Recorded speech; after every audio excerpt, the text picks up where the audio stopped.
কি করে খাস এসব ছাইপাস?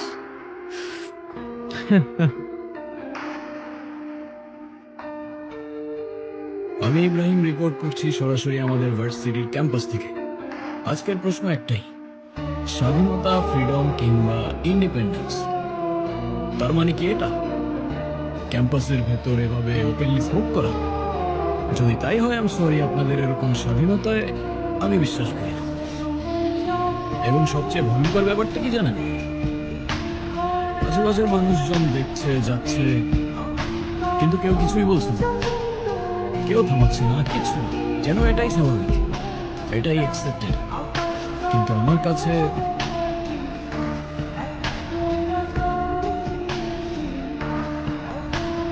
দোস্ত, ওই ছেলেটা আমাদের দেখে ভিডিও করতেছে কেন?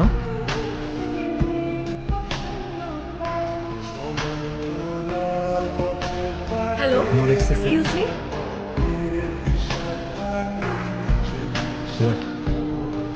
আপনি ভিডিও কেন করছেন? কি আপনি?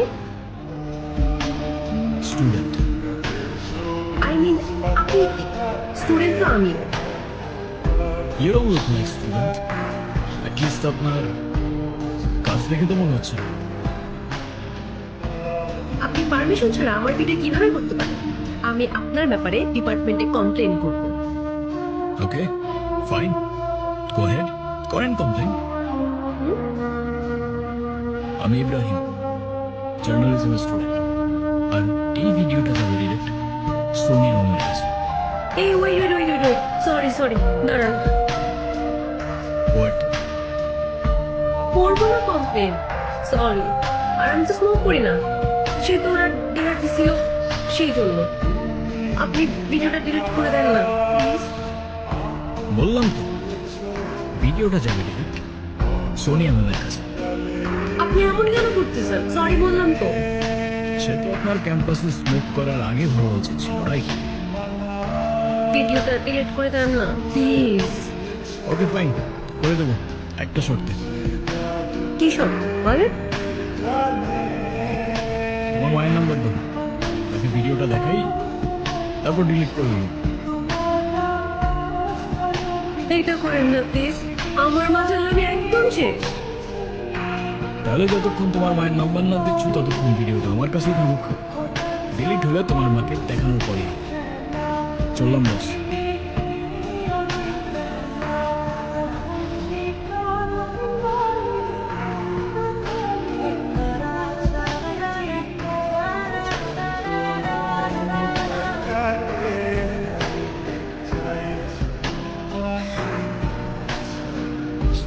কি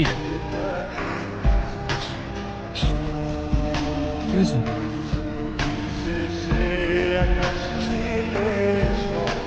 মন খারাপ?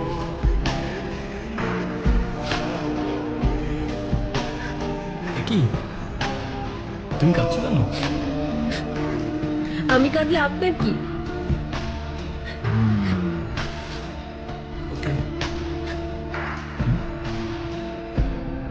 কি? আপনি আমার মায়ের নাম্বার দিয়েছিলেন না, নেন, যা খুশি করেন, ভিডিও দেখান, যা ইচ্ছা করেন।